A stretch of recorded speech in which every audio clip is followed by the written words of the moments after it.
And of course, the Tamils were again out of proportion in the professions. There were more, in terms of population ratio, there are more Tamils who are lawyers and doctors and dentists and professionals, simply because education was the only thing they had. And language was tied up with education. And if you had to go in the Sinhalese medium, the whole educational establishment was shut to you. And if you had standardization, you had difficulty to get to university. So there is an escalation of struggles. You see, the government tries to stay in power, brings in more laws. So you start with a little discrimination here, and an institutional racism there. And then you see, you take away your language, you take away my employment, you take away my education. If you take away my education, you take away my employment. If you take away my employment, you take away my sustenance of my families. What have I got left? By the Sinhalese was to burn the most what they call sought out library in the Southeast Asia, which had 97,000 volumes of books, some of them written in all our lives long before Christ. Okay, they all ended up as ashes.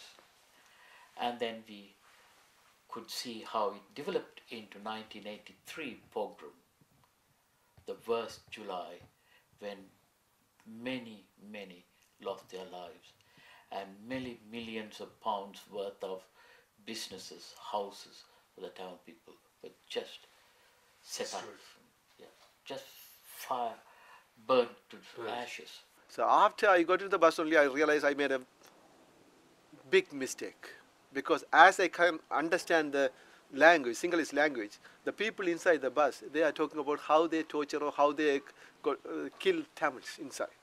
So they are talking between them. So I realized that I'm in a very dangerous place rather than outside. So I got down in the next bus stop.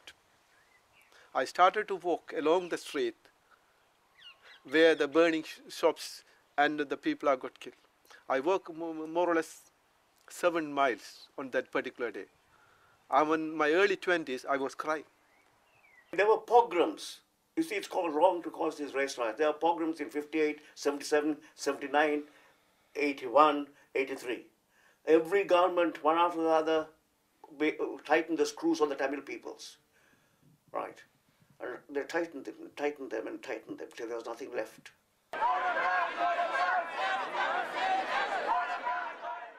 But what happens now? After 60 years of ethnic cleansing and more than 30 years of civil war, what can we do in Britain and the rest of the world to stop this injustice? Are these marches and rallies enough? Are governments listening? Have we still not learned from other conflicts in recent times? We want that genocide to stop right now, so that's why we're protesting here, and to free all the Tamils from the camp.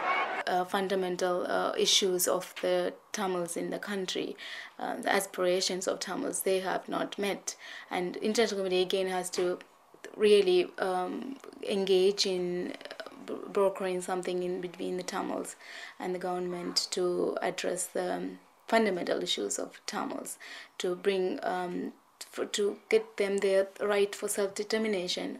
You have to resolve it. There's never been a civil war in the world that's been resolved by military means for any length of time.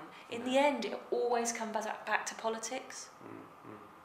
The only way to end what is a conflict would be a political solution. Any conflict only ends with a political solution. The Tamil Tigers have now the remains of the Tamil Tigers, Tamil representatives, whatever you want to call them, the political people still exist. They've set up, or are in the process of setting up, a transitional government that will be outside, obviously have the same issues, and they want to proceed into political negotiations. I think that is absolutely the only way forward, and it depends on whether the Sri Lankan government is going to savor and exult in this rather bloody victory, or address the issues that concern Tamils in Sri Lanka who are Sri Lankan citizens. Without addressing that, there's no end to this.